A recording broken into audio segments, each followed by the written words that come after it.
Delighted to say then, talking all things Bradford City, joining us as always is Simon Parker from the TNA. Hi, Simon, you all right? Hi, Chris. Not so bad, you? Yes, not too bad. I mean, it's been a while since we've to be fair, done one of the podcasts. We'll start by reflecting further back in the whole Christmas and New Year period that I think, like a lot of clubs, Bradford end up missing a few games with frozen pitches and the weather. But try and sum up, if you can, the last few weeks before the last couple of games for Bradford City. Yeah, it was, as you say, it was a strange one because from the end of, or from mid-November, basically, because they were out the FA Cup, they had a blank week, then they played one, then they had two games called off late. So they played one game in a month up to Christmas, which sort of stopped any momentum going. You know, it became a little bit of a sort of sit on your hands exercise. And then they went to Carlisle on Boxing Day, finally got back and looked rusty as hell, to be honest. It was a very poor performance. Having said that, they had chances. They could easily have nicked something. You know, they lost 1-0. Carlisle weren't world beaters. They just did enough. And the fact that City couldn't take a couple of good chances, Andy Cook had a couple of good chances, which you'd expected him to put away, and he didn't. And basically it sort of petered out. So that one was, and the problem was then that made it 3 defeats on the trot, even though it's sort of 3 defeats spread out over 5 weeks, but which did put a little bit of pressure on going into these 3 home games they've just played. But 6 points from 9 of those 3. You could argue it should have been 9, but I'm sure we'll get onto that in a bit. But there you go. Yeah, the first of those though, Harrogate Town, who of course up until this season were a side that City had struggled against in the last couple of years. But is that all right? Thinking a double over them this season now? Well, it was, and also a first victory at Valley Parade over them. Because that was the thing, they won every time, and of course they then did it in the FA Cup as well, when City were awful that day at the beginning of November. So there were quite a few scores to settle, and to be there, got off to a brilliant start, scoring within a minute. Opening minute, great goal from Tyreek Wright, who sadly is no longer of this parish. But yeah, it was a great start. Unfortunately, they couldn't build on that in terms of scoreline, but they defended it well and deserved the result. And it was seen as a big milestone because it got the losing run off their back a little bit. And also, you don't want to sort of build up a big rivalry with Harrogate, but it was a thing of it was a bit of a bogey team. So clinching that double, getting back to winning ways, and the first home win since mid-September, which was, I think it was 6 games. So it was a big result that night on several levels. Yeah, especially against the side as well that were kind of lower down the table, and we've talked umpteen times about how those sorts of sides, as last night proved, can be. Between then and last night, though, there was also the small matter of Salford, and one of those sides that has been flying in and around those playoff places. And again, am I right in thinking that is a double over them as well? It is, and I mean that was arguably their best performance at Valley Parade this season. They were impressive when they won at Salford. They sort of had to dig in. They restricted them to very few chances, and you thought at the time that's a significant win. Obviously, you don't know how it's going to pan out, but the fact that they then completed the double, and it was a character building win because twice Salford pegged them back from being ahead. So it was one of those where they could have easily let their heads drop. And again, we talk of significance. Mark Hughes switched shape, made a couple of changes, brought Levi Sutton in from the cold, brought Verdane Oliver in for the cold, sort of leaving Andy Cook on the bench, which was a big call. And Verdane Oliver, he scored twice. The first goal initially went down as an own goal, but it was his, so he got credited eventually. So he got a couple of goals. And then obviously the great sort of fairy tale story of Abo Issa, who's spent so much time injured with serious hamstring problems. He finally, I think it was almost 16, 17 months after, arriving at Valley Parade, he finally got his first goal for the club. And it's the winner. And it was literally a first touch on the pitch because him and Andy Cook, who set it up, had been on the pitch for less than 30 seconds. So it was almost a superbly scripted moment and a thoroughly deserved win and arguably a very convincing performance, which, against a direct rival. Yeah, it's been those kind of direct rivals where City have generally turned in some pretty good performances, or at least made themselves very hard to beat. Yeah, but they also needed it because obviously the 2 defeats pre-Christmas against Northampton and Orient, we go back to Northampton game, I know it's late November, but that was the one where had they won that, they'd have gone in the automatic spots. So that's as close as they've been all season. So they froze a bit that day after a good start, and then Northampton pulled away quite comfortably. And obviously Orient down there they started off reasonably well, but then once they fell behind, it was a bit of a stroll for the leaders. So it was important they beat a team around them, because otherwise, you sort of be looking at thinking, can they live with these? So yeah, it was a great result, and what was so good about it? The atmosphere was cracking, the performance was good, and there was some great storylines with it. So it was a real sort of feel good New Year's Day win, that one. And then last night, yeah, and then that, yeah. I mean, so end the show. We'll just stop there on the good stuff. Yeah. For those that don't know, whilst also focusing on this podcast, being in Lincoln, I also kind of do the iFollow stuff for Rochdale just on the side as well. So I was there. Obviously, we were both there last night on the opposing camps almost. Yeah. I mean, where do you want to start with that one, Simon? I imagine the 6-yard box. Well, I think initially, it's also, everything sounds like sour grapes. You make any excuse, doesn't it? I mean, obviously the pitch wasn't great. I got there at 4:45, at which stage it was raining, but the pitch looked very good. The ground staff had basically worked their backsides off since the early hours to get it to that situation. The ref had a cursory look at it and it was all happy. But then the next hour, it was sort of, as was biblical sort of rain. And by 6 o'clock, the picture looked very different. Suddenly there's lots of people, milling around on the pitch, looking very concerned, and the referee pointing at certain areas of the pitch towards the Midland Road stand, in the corners of both sides. And there was sort of genuine concern. So you suddenly thought, well, if this does go ahead, and at that point it looked almost 50-50, you thought it's not going to be a glorious spectacle of free-flowing football, is it? So, but to be fair, the pitch, it had areas, didn't it, when it wasn't great, but where the ball just stuck. I mean, one of them was quite significant because obviously it was in the penalty area where the penalty that wasn't given, the Bradford City one. But generally it was okay, without being great. But it was always going to be a slog last night. It was roll the sleeves up and get the job done. And for 40 minutes, I'd say, City very much looked like they were doing that. Without creating anything, they had most of the ball. They looked fairly comfortable, and obviously Issa made it 2-2 with a good finish. Well, and you're thinking, well, if they keep putting Richard O'Donnell under a bit of pressure, get a second goal, and they should run out comfortably against a team, as who've not won since early November. So it's not a team high on confidence. But there were a couple of signs just before half-time that Rochdale was sort of fancying it a bit, and City have perhaps sort of sat off them a little bit. I mean, I know Ian Henderson, who'd not really seen the ball until literally right on half-time, suddenly had a half chance, which he sort of put through. It was a difficult angle when he put it wide, but you thought there, it's a little bit of a warning. And then obviously second half, again, you're still thinking they need that second goal.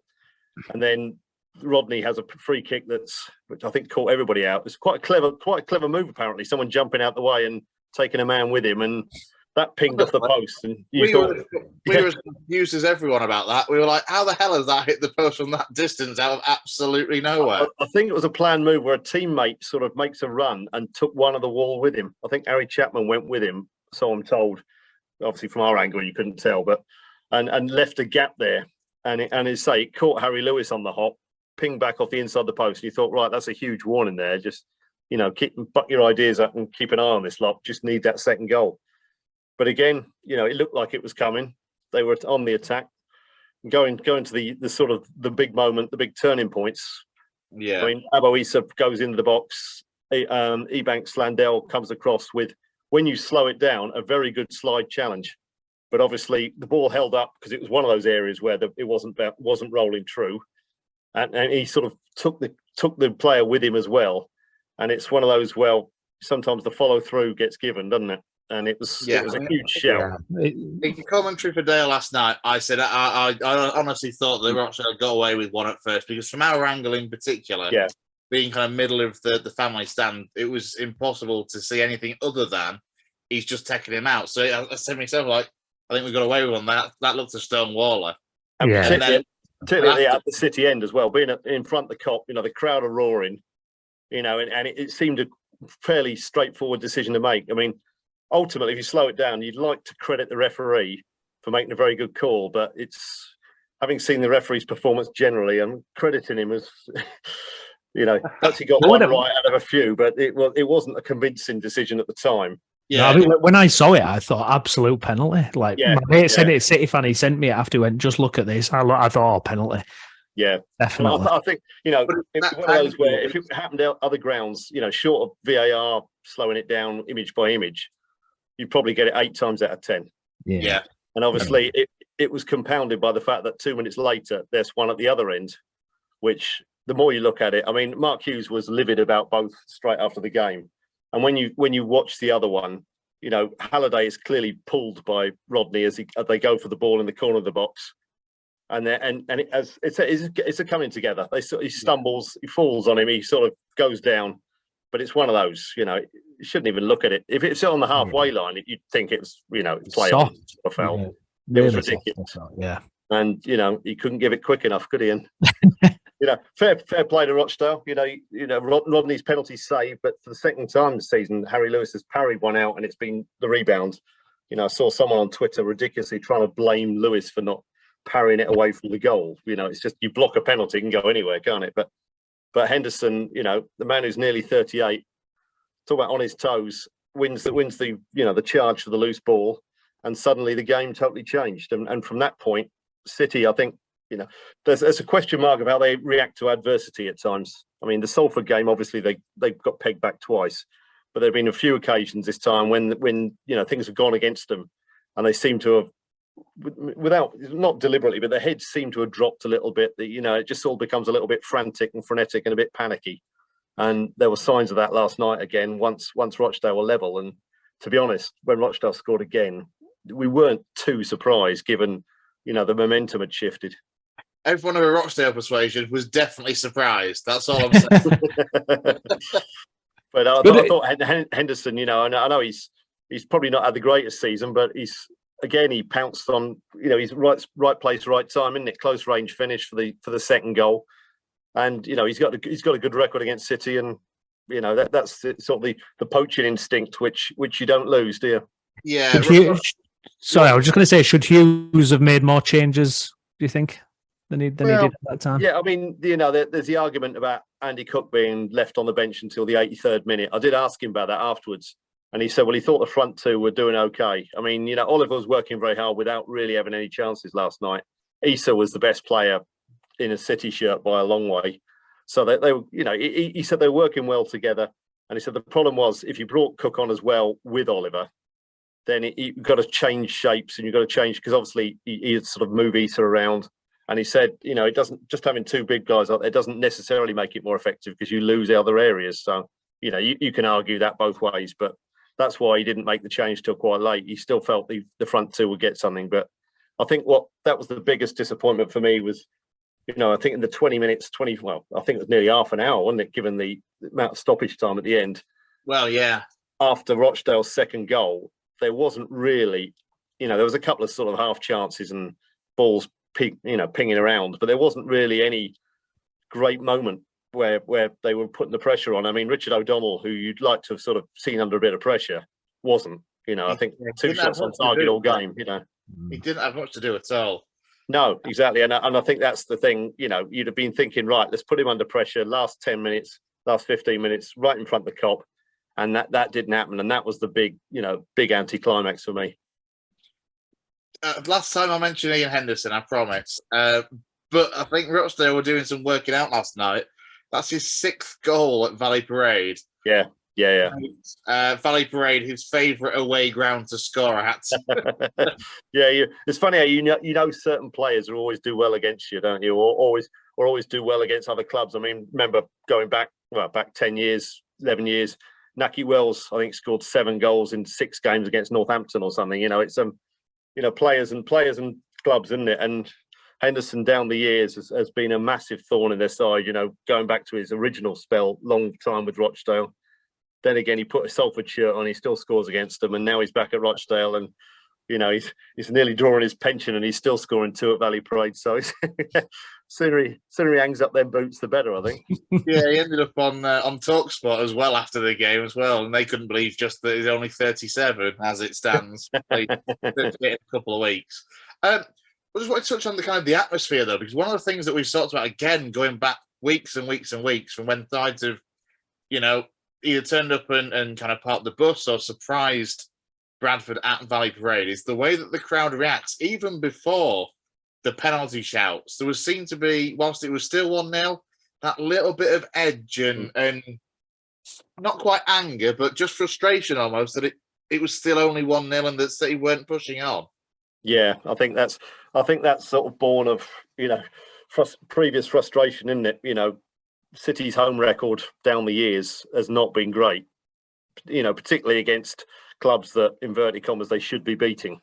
Yeah. And I think it's almost like you're almost waiting for history to repeat itself at times, and you can sort of sense that atmosphere. A pass goes astray, something doesn't quite come off. They lose a bit of momentum, and you can sense that here we go again feeling. You can just feel it in the air, and the only way you can get rid of that, obviously, is with a string of results, isn't it? And having won back-to-back home games going into last night, there was sort of genuine hope that perhaps that ghost has been put to rest a bit.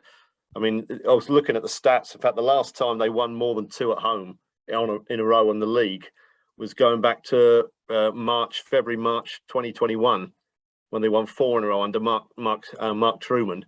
But of course, at the time, it's behind closed doors anyway. So, you wonder whether it's a little bit of that. It was, I wouldn't say it was artificial football, but that horrible season that didn't really feel like it was the real thing. So it's been a long time since season ticket holders, of which Bradford City got 14,500. I've seen a sort of winning run at home, so you can understand why that frustration is sort of bubbling a little bit, higher under the surface than it probably is at other clubs, because they come out in ridiculous numbers and more often than not are left sort of frustrated by the final scoreline. If you look at the results over a season, and that frustration, especially last night, kind of built, especially the last 10 minutes or so, and at full time, a lot of disgruntled fans, obviously with the result, a lot of frustration directed though towards Mark Hughes. I mean, look, we've said a few times this season about, is there going to come a point when he's specifically under pressure? Whilst things are, you're still, where you were 5th in League Two. What can he? I mean, what was his reaction, obviously, to the game besides the frustration of the penalty situations, and where does how does he relieve this pressure besides the obvious of winning home games? Because it clearly isn't that simple. No, but I mean, you can argue that as 2 wins and a draw the last 3 games, so. It's better. Again, if you do the maths, it's better than a win and 2 draws, isn't it, in terms of numbers? But yeah, when you lose a game at home to second bottom who haven't won for over 2 months, you're going to get pelters, aren't you? And it was particularly when you're ahead and seemingly, I wouldn't say cruise control, but seemingly got a good grip on the game. So we look back every year, and of course it's the witching hour time of the year with Bradford, and it's sort of start January. And then, of course, February is the horrible axe month. I mean, thank God Oldham went down, because Oldham away being the graveyard of many a City manager in recent years. But yeah, it is a weird time of the year, and it's the pitches get difficult as well. It's going to be a slog, and they're going to have to dig some results out. The result last night puts pressure on them going to Wimbledon at the weekend. As they need to win that one now, whereas before you thought if they won last night, a long trip to Wimbledon, if it was a draw, you'd say, yeah, fair enough, 4 points from the 2 games in the week. But having sort of, blew that one, it does sort of crank a little bit on it. But I don't think there's any, it's no concerted anger. I think it's the frustration of the result and the performance and, the moment more than anything. But obviously, I think there was a fellow sat quite near us who was very vociferous about Cook not coming on to the 83rd minute. That sort of thing. Obviously, it becomes an easy target, doesn't it? So, yeah, they're in there. But it's a very man. Yeah, exactly. But I mean, win at Wimbledon on Saturday, and it's sort of the peaks and troughs. It is a long season, without sounding like a cliche. It's a slog, and at times it won't be very enjoyable. But you just sort of dig in a bit, don't you? So, they need to bounce straight back. Yeah, just before I get to that Wimbledon game, there's just something that caught my eye on Twitter earlier today, and I just thought I'll save it on my phone just to ask you, just to see what you think. It's someone called Lancaster Bantam has put, has anyone else this morning think Cook could go for a free in this window? He's currently dropped. He only played for 8 minutes and he's out of contract in the summer. Plus, you've got Oliver on a 3-year deal. Now, there was a few nibbles on this as well. There was a few City fans going, could there? Surely not, though. He's had an unbelievable. I couldn't. There's no. The only way Cook would go in January is if someone came in with offered of decent money, I would imagine, and they've got someone else lined up. Then no way they're looking to get rid of him. He got left out because he'd had a run in the side, and he's probably gone slightly. You've plateaued a bit his season, considering he's been on a fantastic. He's set such a high bar because the huge weight of goals he's been scoring. He plateaued a little bit, and he missed 2 very good chances at Carlisle. And you sort of say about goal scorers, but obviously when you miss chances like that's effectively your job, and his job didn't work that day. So you could understand when they made the change, bearing in mind they were playing again 3 days later. And Oliver, he's deserved to stay in. He worked. He didn't create a lot last night, but he worked very hard. And it's and I think the manager sounds very reluctant to play them both up front together. So. He may well make the change again this weekend. Who knows? But there's certainly no move to push him out. It's just I think it's the frustration. But it is January. If someone comes in and on a player who's got 5 months of contract and offers say 6 figures, then you say, yeah, we can't ignore that. But there's certainly no move to do that. With that in mind, then actually contract talks likely, do you think, for Andy Cook? I mean, what is he now? 31, 32 years of age? So, well, I remember we asked him in October about it, and the manager, and he said, no, there's no rush. Everyone's quite comfortable with it, because the other argument is, of course, you've got a player who's scoring goals. I'm not saying this just Andy, any player scoring goals, and then you offer him a new contract, and then he's got the comfort of a contract. Perhaps the hunger might not be quite there if they know that, well, however this season pans out, I've got another 2 years after this. If you got, Derek Adams was always one for very short contracts. I mean, because he wanted to keep, he didn't like players having an extra year on top because he sort of said it lost their, they lost their edge a little bit. You can argue, there's the problem is every summer they leaves you with a sort of a bit of a panic on. But I mean, a lot of the deals they've done this year have been for sort of two years. I mean, Oliver's a 3. So they're trying to sort of have that bit of stability rather than the annual, Valley Parade dressing room overhaul that normally starts sort of the first day after the season ends. And again, at this level, you get a lot of teams do that. It's a League 2, League 1 thing, isn't it? Because obviously the shorter contracts lower down because the money's not there. But I don't think they've certainly not. We haven't asked lately about the contracts, but there's certainly not been any mention of sat down with anybody yet, and I think the players are sort of quite accustomed to that because the League 2 environment, that it's very much a sort of you've got to play for the next few months and see what happens, sort of thing. Whilst we're talking transfers and contracts, of course, we are well within the window, and we mentioned earlier Tariq Wright, who went back to Aston Villa so that he could then be sold on to Plymouth Argyle. Obviously, you were flying at the top end of League 1. Thierry Neves is coming on loan from West Ham. Are we expecting much more movement in the market between now and the end of the month? Yeah, I mean, I don't think there'll be anything major. He says you'll probably find someone will be sold next week. But no, I mean, Andy Cook now, yeah. Yeah, from what I'm told, it's a big squad. It's a big squad, and they want to shuffle things around a bit. I mean, obviously Lee Angle moved to Sutton today. Which, again, it's another one he's not really featured. I know he's had a bit of an injury lately, but he's not really featured. You feel a bit for him because obviously last season he had bad hamstring injuries, but when he did play, he started to show a bit of form, score some goals. He scored on the last day and he finished with a bit of form, and you thought, yeah, it's a big season for him, this one. It's not really kicked on this year. He's been pretty much a bench player when he has been involved. And the fact that they've got, I think it's undisclosed fee. It's not a huge fee, but the fact that they've got some money for a player who's out of contract this summer and wasn't really in the manager's thoughts, you're not going to stand in the way of that. And particularly as it's sort of back home for him in the sense of going to somewhere like Sutton.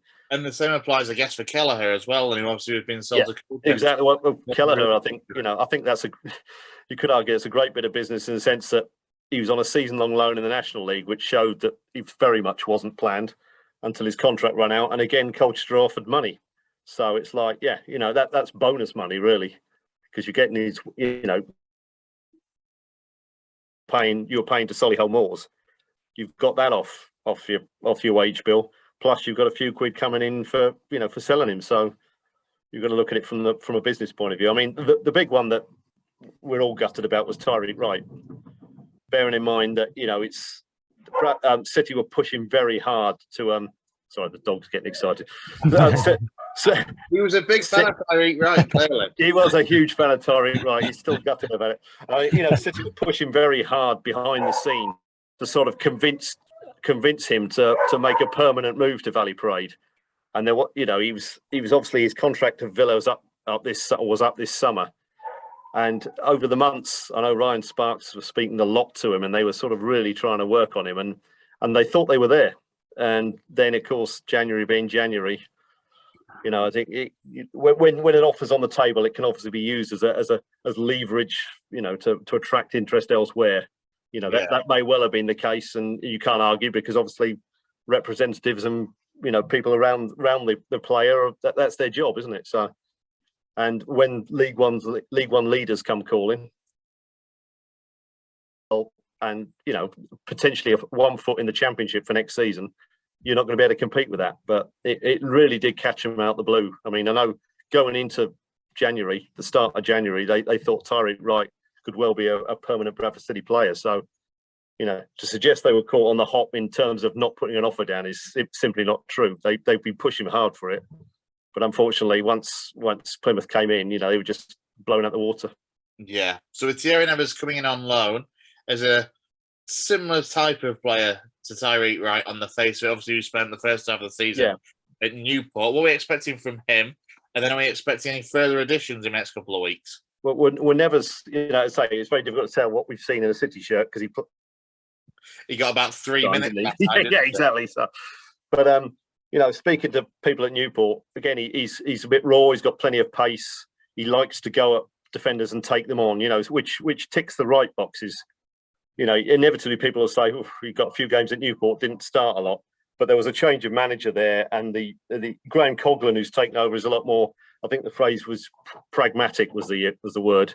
So it's very much a sort of, he's not one for sort of flouncy wingers quite as much as the James Rowberry who brought him in. So I think it was a little bit of victim of circumstance there.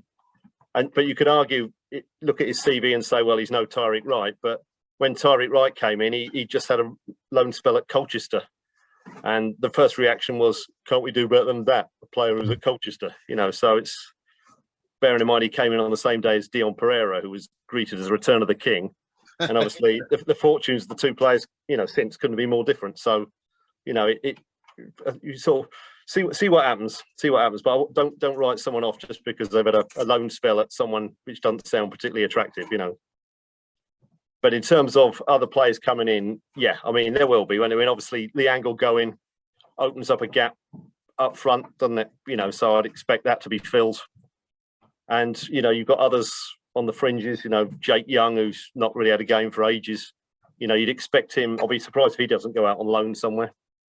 And, there are going to be sort of moves in and out to create space, but certainly, and they certainly need a sort of a big central midfielder, of some sort. And I'm pretty sure they've got irons in the fire with that one. So you just hope, but it doesn't need major surgery. It just needs sort of tightening up in certain areas, because also you've got the likes of Jamie Walker coming back. You've missed him for half a season. He's still sort of finding his feet, coming back off the bench. Hopefully he'll be back fully firing, and then you've got him for 20 odd games. And Manny Osadebe, sort of, who had cruelly cut short on his debut on the opening day, but now he's not a million miles away. He's doing a little bit of training. Might give him another month or so, he could be in contention. So there are players coming back, but yeah, it needs a few tweaks, but nothing major overhaul. Don't panic on the back of one bad result. Yeah, very much a case of watch this space then. And then finally, looking ahead then, as we touched on earlier, Wimbledon away, that long trip to Plough Lane for you this weekend, mate. Yeah, I can't wait. It's nice this time of year. Yeah, yeah, the forecast is nice and wet as well. So, Yeah, no, as you say, it's suddenly become a, I would say must win, but it's a significant afternoon for them now, bet on the basis of blowing last night a little bit. So, and Wimbledon have improved, haven't they? I mean, they came down and they sort of had that hangover from, that wretched second half of last season, and they sort of couldn't shake it. But I was looking, I think they've only lost once in the last sort of dozen games or something. There's been a few draws in there, but they're obviously solid. They're solid enough. They're turning it round, and they played very well at Valley Parade early on in the season. So it's not going to be an easy one, but it's the away form, take away the Orient game and sort of the Carlisle when they could possibly use the excuse they're a bit ring rusty. The away form other than that has been excellent. So you go down there sort of thinking, yeah, if we're contenders, we should beat these sort of teams. But as we know, anyone can beat anyone, cliche. And we have proof of that. Yeah. Yeah. Is it an overnighter for you, or is it a down and back in the day job? Not this time. It's a down and back, which makes it even more pleasurable. Just thinking of that weather forecast, it'll be all right. I mean, it's a good little ground, and I've actually been there for rugby league last season, so it's a nice ground, very sort of compact. Absolutely no parking anywhere else. Standard London.